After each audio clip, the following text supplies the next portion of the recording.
ಎಲ್ಲರಿಗೂ ನಮಸ್ಕಾರಗಳು. ಸ್ಮಿತಾಸ್ ಮ್ಯಾಜಿಕ್ ಹ್ಯಾಂಡ್ಸ್‌ಗೆ ನಿಮ್ಗೆಲ್ಲರಿಗೂ ಸ್ವಾಗತ. ನೋಡಿ, ಚಂದ್ರಗ್ರಹಣ ಜೊತೆಯಲ್ಲಿ ಪಾಲ್ಗುಣ ಹುಣ್ಣಿಮೆಯು ಬಂದಿರೋದ್ರಿಂದ ಹುಣ್ಣಿಮೆಯ ಪೂಜೆ ಯಾವ ರೀತಿ ಮಾಡಬೇಕು, ಅದರ ಜೊತೆಲಿ ದೇವರ ವಸ್ತುಗಳನ್ನು ನಾವು ಯಾವಾಗ ಶುದ್ಧಿ ಮಾಡಿಕೊಳ್ಳಬೇಕು, ಹಾಗೆ ಚಂದ್ರಗ್ರಹಣದ ಸಮಯದಲ್ಲಿ ನಾವು ಪಾಲಿಸಬೇಕಾದ ನಿಯಮಗಳೇನು, ಹಾಗೆಯೇ ಗ್ರಹಣದ ಸಮಯದಲ್ಲಿ ಹೇಳಿಕೊಳ್ಳುವಂಥ ಮಂತ್ರಗಳನ್ನು ಬಗ್ಗೆ ಕೂಡ ನಾನು ಮಾಹಿತಿ ಕೊಡ್ತಾ ಇದ್ದೇನೆ. ಈಗ ನೋಡಿ, ನಮಗೆ ಈಗಾಗಲೇ ನಾನು ನಿಮಗೆ ತಿಳಿಸಿರೋ ಹಾಗೆ ಹುಣ್ಣಿಮೆ ಪ್ರಾರಂಭವಾಗುವುದೇ 2ನೇ ತಾರೀಕು ಸೋಮವಾರ ಸಾಯಂಕಾಲ 5 ಗಂಟೆ 56 ನಿಮಿಷ ಆಗಿರೋದ್ರಿಂದ 3ನೇ ತಾರೀಕು ಮಂಗಳವಾರ ಸಾಯಂಕಾಲ 5 ಗಂಟೆ 8 ನಿಮಿಷಕ್ಕೆ ಮುಕ್ತಾಯವಾಗುತ್ತದೆ. ಆದರೆ ಮಂಗಳವಾರ ಸಂಜೆ 4 ಗಂಟೆ 11 ನಿಮಿಷಕ್ಕೆ ನಮಗೆ ಗ್ರಹಣ ಪ್ರಾರಂಭ ಆಗೋದ್ರಿಂದ ನಾವು ನಾರ್ಮಲಾಗಿ ಅಂದರೆ ಸಹಜವಾದ ರೀತಿಯಲ್ಲೇ ನಾವು ಬೆಳಗ್ಗೆ ಹುಣ್ಣಿಮೆ ಪೂಜೆಯನ್ನು ಮಾಡಬೇಕಾಗುತ್ತದೆ. ಪೂಜೆ ವಿಧಾನವನ್ನು ಕೂಡ ನಾನು ಒಂದು ಮುಂದಿನ ವಿಡಿಯೋದಲ್ಲಿ ತಿಳಿಸ್ಕೊಡ್ತೇನೆ. ಹಾಗಾಗಿ ನೀವು ಬೆಳಗ್ಗೆ ಪೂಜೆಯನ್ನು ಮಾಡಿಕೊಳ್ಳಲೇಬೇಕಾಗುತ್ತದೆ. ಹಾಗೆಯೇ ಗ್ರಹಣದ ಒಂದು ಆಚರಣೆಯೂ ಕೂಡ ನಾವು ಸಹ ಮಾಡಿಕೊಳ್ಳಬೇಕಾಗುತ್ತದೆ. ಈಗಾಗಲೇ ಹೇಳಿದಾಗೆ ಆಹಾರದ ಪದ್ಧತಿ ಹೇಗಿರಬೇಕು ಅಂತಂದರೆ, ಆದಷ್ಟುನು ಒಂದು ಹೆಚ್ಚಾಗಿ ಪದಾರ್ಥಗಳನ್ನು ನೀವು ತಯಾರಿ ಮಾಡ್ಕೊಳ್ಳೋದಕ್ಕೆ ಹೋಗಬೇಡಿ. ಅಡುಗೆ ಮಾಡೋದಕ್ಕೆ ಹೋಗಬೇಡಿ. ಗಟ್ಟಿಯಾದ ಪದಾರ್ಥಗಳನ್ನು ತಿನ್ನೋದಕ್ಕೆ ಹೋಗಬೇಡಿ. ಆದಷ್ಟು ಮೆದು ಆಹಾರ ಇರಲಿ, ಅದರ ಜೊತೆಲಿ ಹಾಲು ಹಣ್ಣು ಇರಲಿ. ಆಮೇಲೆ ತುಂಬ ಮನೇಲಿ ಚಿಕ್ಕ ಚಿಕ್ಕ ಮಕ್ಕಳಿರ್ತಾರೆ, ಗರ್ಭಿಣಿಯರಿರ್ತಾರೆ, ಬಾಣಂತಿಯರಿರ್ತಾರೆ. ಅಂಥವ್ರಿಗೆಲ್ಲನೂ ಸರಿಯಾಗಿ ಸಮಯಕ್ಕೆ ನಾವು ಊಟವನ್ನು ಕೊಡಬೇಕಾಗಿರೋದ್ರಿಂದ ಅವರು ತೆಗೆದುಕೊಳ್ಳುವಂಥ ಸಮಯದಲ್ಲಿ ಆದಷ್ಟು ಗಟ್ಟಿ ಪದಾರ್ಥ ಬೇಡ. ಹಾಲು ಹಣ್ಣು ಇಷ್ಟನ್ನೇ ನೀವು ಸ್ಟೋರ್ ಮಾಡಿ ಇಟ್ಕೊಳ್ಳಿ. ಅದಕ್ಕೂ ಕೂಡ ನೀವು ಆದಷ್ಟು ದರ್ಬೆ ಅಥವಾ ತುಳಸಿ ಅಥವಾ ಗರಿಕೆಯನ್ನು ಹಾಕಿಟ್ರೆ ತುಂಬಾ ಒಳ್ಳೆಯದು. ಇನ್ನು ನೀರಿಗಂತೂ ಮರೆಯೋದಕ್ಕೆ ಹೋಗಬೇಡಿ. ಆಮೇಲೆ ನಾನು ಗ್ರಹಣದ ಮಂತ್ರ ಹೇಳ್ಕೊಡ್ತೇನೆ. ಆ ಒಂದು ಮಂತ್ರ ಏನಪ್ಪ ಅಂತಂದರೆ, ಆದಷ್ಟು ನೀವು ಬರೆದುಬಿಟ್ಟು ನೀವು ಮಕ್ಕಳು ಪುಟ್ಟ ಮಕ್ಕಳಿದ್ರೆ ಆ ಒಂದು ಹಾಸಿಗೆಯಲ್ಲಿನೂ ಅಂದರೆ ನೀವು ಮಲ್ಕೊಳ್ಳೋಂಥ ಜಾಗದಲ್ಲೂ ಕೂಡ ಇಟ್ಬಿಡಿ. ಯಾಕಂದರೆ ಅದು ತುಂಬಾ ನಮಗೆ ಅದು ಬಹುಮುಖ್ಯವಾಗಿರುತ್ತೆ ಮಕ್ಕಳಲ್ಲೂ ಕೂಡ. ಈಗ ನಾನು ನಂತರದ ಸಮಯದಲ್ಲಿ ನಾನು ನಿಮಗೆ ತಿಳಿಸ್ಕೊಡ್ತಾ ಹೋಗ್ತೇನೆ. ಈಗ ನೋಡಿ, ನಿಮಗೆ ಈಗಾಗಲೇ ಹೇಳಿದಾಗ ಗ್ರಹಣ ಪ್ರಾರಂಭವಾಗೋದೇ ಸಂಜೆ 4 ಗಂಟೆ 11 ನಿಮಿಷಕ್ಕೆ. ಆದರೆ ನಮ್ಮ ಕರ್ನಾಟಕದಲ್ಲಿ ಚಂದ್ರ ಉದಯಕ್ಕಿಂತ ಮೊದಲೇ ನಮಗೆ ಗ್ರಹಣ ಪ್ರಾರಂಭ ಆಗೋದ್ರಿಂದ ನಾವು ಚಂದ್ರೋದಯ ಸಮಯ ಲೆಕ್ಕ ತೆಗೆದುಕೊಂಡಾಗ ಸಂಜೆ 6 ಗಂಟೆ 22 ನಿಮಿಷದಿಂದ ಅದು ನಮಗೆ ಗರಿಷ್ಠ ಗ್ರಹಣವಾಗಿರುತ್ತದೆ. ಅದರ ಅಂತ್ಯ ಅಂತ ಬಂದಾಗ ಸಂಜೆ 7 ಗಂಟೆ 17 ನಿಮಿಷವಾಗಿರುತ್ತದೆ.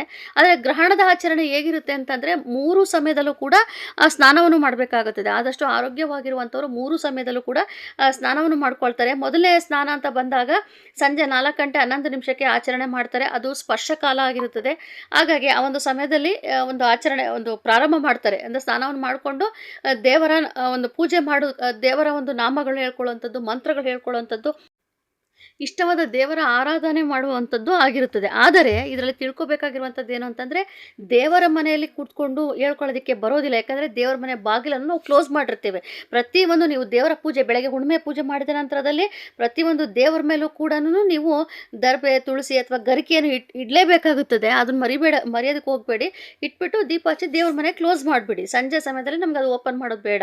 ನಾವು ಯಾವಾಗ ನಾವು ದೇವರ ವಸ್ತುಗಳನ್ನೆಲ್ಲ ತೆಗಿಬೇಕು ಅಂತ ಅನ್ನುವುದಾದರೆ, ಈಗ ನಮಗೆ ಗ್ರಹಣ ಮುಗಿಯೋದೇ 7 ಗಂಟೆ 17 ನಿಮಿಷಕ್ಕಲ್ವಾ. ಆ ನಂತರದ ಸಮಯದಲ್ಲಿ ಮನೆಯೆಲ್ಲ ಶುದ್ಧಿ ಮಾಡಬೇಕು. ಆದಷ್ಟು ನೋಡಿ, ಮನೆ ಶುದ್ಧಿ ಮಾಡುವಂಥ ಸಂದರ್ಭದಲ್ಲಿ ನೆಲ ಒರೆಸೋ ನೀರಿಗೆ ನೀವು ಆದಷ್ಟು ಸ್ವಲ್ಪ ಮಟ್ಟಿಗೆ ಉಪ್ಪು ಮತ್ತು ಗಂಜಲವನ್ನು ಹಾಕಿಕೊಂಡು, ಆದರೆ ಒಂದು ಸ್ವಲ್ಪ ಅರಿಶಿಣ ಹಾಕಿ, ಒಂದು ಚಿಟಿಕೆ ಅರಿಶಿಣ ಹಾಕಿ, ಅಷ್ಟೇ, ಜಾಸ್ತಿ ಬೇಡ. ಅಷ್ಟನ್ನು ಹಾಕಿ ನೆಲ ಒರೆಸ್ಕೊಂಡು ನಂತರದಲ್ಲಿ ಪ್ರತಿಯೊಬ್ಬರೂ ಪುಟ್ಟ ಮಕ್ಕಳು ಕೂಡ ತಲೆಗೆ ಸ್ನಾನ ಮಾಡ್ಕೋಬೇಕಾಗುತ್ತದೆ. ಅದೊಂದು ಗಮನದಲ್ಲಿ ಇಟ್ಕೋಬೇಕು. ಎಲ್ಲರೂ ತಲೆಗೆ ಸ್ನಾನ ಮಾಡ್ಕೊಳ್ಳಿ.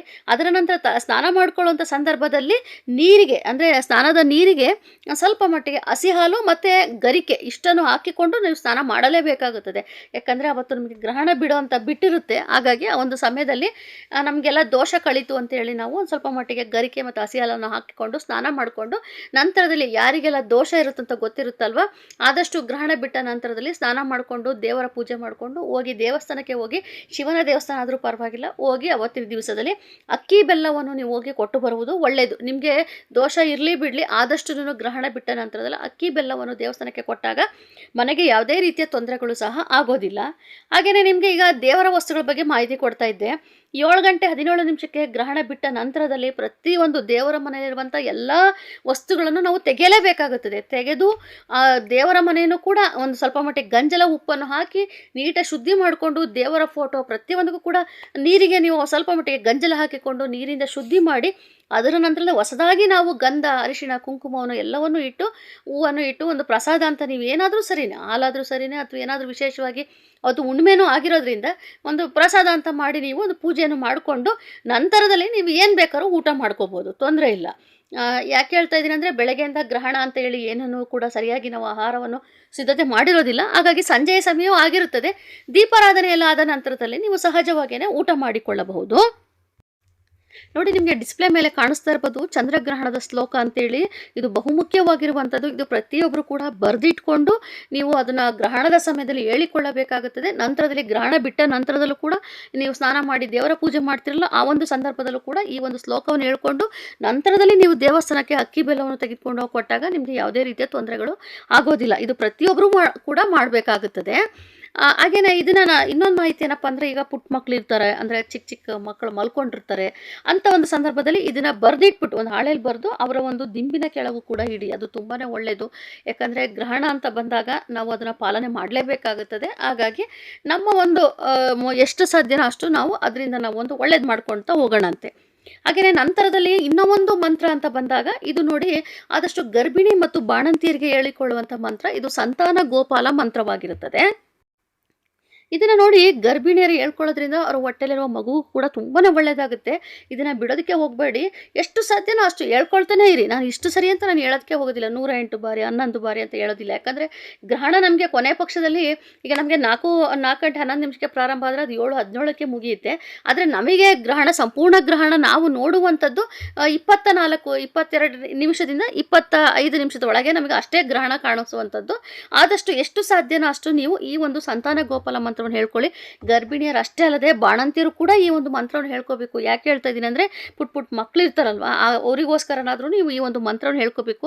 ಹಾಗೆ ಯಾರೆಲ್ಲ ಒಂದು ಸಂತಾನಾಪೇಕ್ಷೆ ಉಳ್ಳರಿರ್ತೀರೋ ಅವರು ಕೂಡ ಈ ಒಂದು ಮಂತ್ರವನ್ನು ಹೇಳ್ಕೊಂಡಾಗ ನಿಮಗೆ ತುಂಬಾ ಒಂದು ಒಳ್ಳೆಯ ಫಲ ಸಿಗ್ತದೆ. ಗ್ರಹಣದಲ್ಲಿ ನಾವೇನಾದರೂ ಹೊಸದಾಗಿ ಕಲಿಬೇಕು ಅಂತ ಅಂದ್ಕೊಂಡಾಗ, ಈಗ ಮಂತ್ರಗಳೇ ಆಗಿರ್ಬೋದು, ಏನಾದರೂ ಒಂದು ವಿಶೇಷವಾಗಿ ಕಲಿಬೇಕು ಅಂದ್ಕೊಂಡಾಗ ಗ್ರಹಣದ ಸಮಯದಲ್ಲಿ ನಾವು ಅದನ್ನು ಕಲಿತಾಗ ಅದು ನಮಗೆ ತುಂಬ ದಿವಸ ನೆನಪಿನಲ್ಲಿ ಇರುತ್ತೆ ಅಂತ ಕೂಡ ಹೇಳ್ತಾರೆ.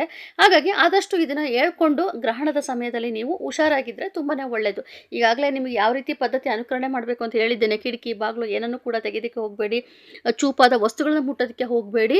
ಹಾಗಾಗಿ ಆದಷ್ಟು ಕರ್ಟನ್ ಹಾಕ್ಕೊಂಡು ಮನೆ ಒಳಗೆ ಇರುವುದು ಒಳ್ಳೆಯದು. ಹಾಗೆಯೇ ನಿಮಗೆ ಮತ್ತೊಂದು ವಿಚಾರ ಬಹುಮುಖ್ಯವಾಗಿ ಪ್ರತಿಯೊಬ್ಬರು ಕೂಡ ತಿಳ್ಕೊಬೇಕಾಗಿರುವಂಥದ್ದು ಏನಪ್ಪ ಅಂತಂದರೆ, ನಾವೇನು ಅಂದ್ಕೊಳ್ತೀವಿ, ಕಿಟಕಿ ಬಾಗಿಲು ಅಷ್ಟೇ ಹಾಕಿದ್ರೆ ಅಷ್ಟೇ ಮುಗೀತು, ಗ್ರಹಣ ನಮಗೇನು ಸಂಬಂಧ ಇಲ್ಲ ಅಂತ ಅಂದ್ಕೊಳ್ತೀರ. ಆದರೆ ನಾವು ದುಡ್ಡನ್ನು ಇಡ್ತೀವಲ್ಲ, ನಮ್ಮ ಬಂಗಾರ ಬೆಳ್ಳಿ ನಾವು ಏನು ದುಡ್ಡನ್ನು ಇಡ್ತೀವೋ ಬೀರುವಿನಲ್ಲೂ, ಅಲ್ಲೂ ಕೂಡ ನಮಗೆ ಏನಪ್ಪ ಅಂದರೆ, ನೀವೇನಾದರೂ ಅಕಸ್ಮಾತಾಗಿ ಬಾಗಿಲು ಓಪನ್ ಬಿಟ್ಟಿದ್ದೇ ಆದರೆ, ಅದು ಓಪನ್ ಮಾಡಿ ಇಟ್ಕೊಂಡಿದ್ರೆ ನಮಗೆ ಅದು ಏನಪ್ಪ ಅಂದರೆ, ದುಡ್ಡು ಅನ್ನುವಂಥದ್ದು ಶುಕ್ರ ಗ್ರಹಕ್ಕೆ ಸಂಬಂಧಪಟ್ಟದ್ದು. ನಮಗೆ ಎಲ್ಲನೂ ಕೂಡ ಕೊಡುವಂಥದ್ದು ಶುಕ್ರ ಗ್ರಹ. ಹಾಗಾಗಿ ನೀವು ಆ ಸಮಯದಲ್ಲಿ ಏನಾದರೂ ಬೀರು ಓಪನ್ ಆಗಿತ್ತು ಅಂತಂದರೆ ನಮಗೆ ದಿನಕ್ಕೂ ಅಂದರೆ ಬರುವಂಥ ದಿನಗಳಲ್ಲಿ ಖರ್ಚುಗಳು ಜಾಸ್ತಿ ಆಗುತ್ತೆ ಅಂತ ಅಂತಾರೆ. ಅಂದರೆ ನಾವು ಎಷ್ಟೇ ಸಂಪಾದನೆ ಮಾಡಿದ್ರೂ ಕೂಡ ಖರ್ಚು ಹೆಚ್ಚಾಗುವಂಥದ್ದು. ಹಾಗಾಗಿ ಆ ಒಂದು ಸಮಯದಲ್ಲೂ ಕೂಡ ನೀವು ಆದಷ್ಟು ಡೋರನ್ನು ಕ್ಲೋಸ್ ಮಾಡುವುದು ತುಂಬಾ ಒಳ್ಳೆಯದು. ಹೇಳಿದ್ದೇನೆ, ಮಂತ್ರಗಳನ್ನು ಕೂಡ ತಿಳಿಸಿಕೊಟ್ಟಿದ್ದೇನೆ. ಪ್ರತಿಯೊಂದು ಎಲ್ಲರೂ ಕೂಡ ಆಚರಣೆ ಮಾಡಿ ಮುಂದಿನ ದಿನಗಳಲ್ಲಿ ಹುಣ್ಣಿಮೆಯ ಪೂಜೆ ಆಚರಣೆ ಬಗ್ಗೆಯೂ ಕೂಡ ಮಾಹಿತಿ ಕೊಡ್ತಾ ಹೋಗ್ತೇನೆ. ಯಾಕಂದರೆ ನಾವು ಕಳಸ ಇಡಬೇಕೋ ಬೇಡವಾ ಅನ್ನೋದು ಕೂಡ ತುಂಬ ಜನರಲ್ಲಿ ಗೊಂದಲವಿರುತ್ತೆ. ಎಲ್ಲದ್ರ ಬಗ್ಗೆ ಕೂಡ ಮಾಹಿತಿ ಕೊಡ್ತೇನೆ. ಸೊ ಇವತ್ತು ನಾನು ನಿಮಗೆ ತಿಳಿಸ್ಕೊಟ್ಟಿರೋಂಥ ಮಾಹಿತಿಗೆ ದಯವಿಟ್ಟು ಆದಷ್ಟು ಶೇರ್ ಮಾಡಿ, ಲೈಕ್ ಮಾಡಿ, ಕಮೆಂಟ್ ಮಾಡಿ, ಹಾಗೆಯೇ ಸಬ್ಸ್ಕ್ರೈಬ್ ಮಾಡ್ಕೊಳ್ಳಿ. Thank you.